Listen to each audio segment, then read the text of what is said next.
ông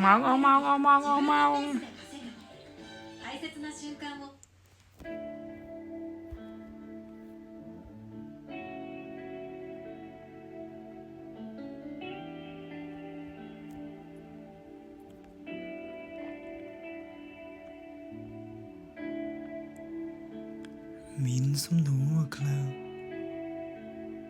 ដែលលាងទុំក្នុងចិត្តតែគ្រប់ពេលដែលយើងស្និទ្ធមានសំណួរខ្លះដែលលាងទុំក្នុងចិត្តតែគ្រប់ពេលដែលយើងស្និទ្ធគឺអូនមានចិត្តរួយយ៉ាងណាចង់ជួបមុខបានតែមិនគ្រប់ពេលដែលយើងត្រូវការទូไม่ជួបនាងណាបានខ្ញុំប្រាប់គេថាពួកយើងគឺជាមិត្តไม่ជួបនាងណាបានខ្ញុំប្រាប់គេថាពួកយើងគឺជាមិត្តមានសិនបារម្ភតែគ្មានសិនប្រចាំមានសិនស្រឡាញ់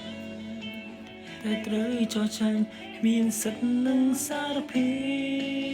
ពស្រលាញ់នៅសង្សារតែហើយស្នេហាមិនបានត្រឹមជាមនុស្សក្បែរប្រាណកំណត់ត្រឹមប្រានដែលកល្យានជាអ្នកកំណត់ហាអូលុយណាលុយអត់មានលុយទេ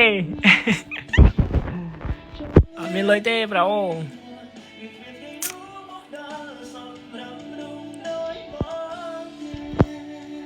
មានលុយណាបងអើយ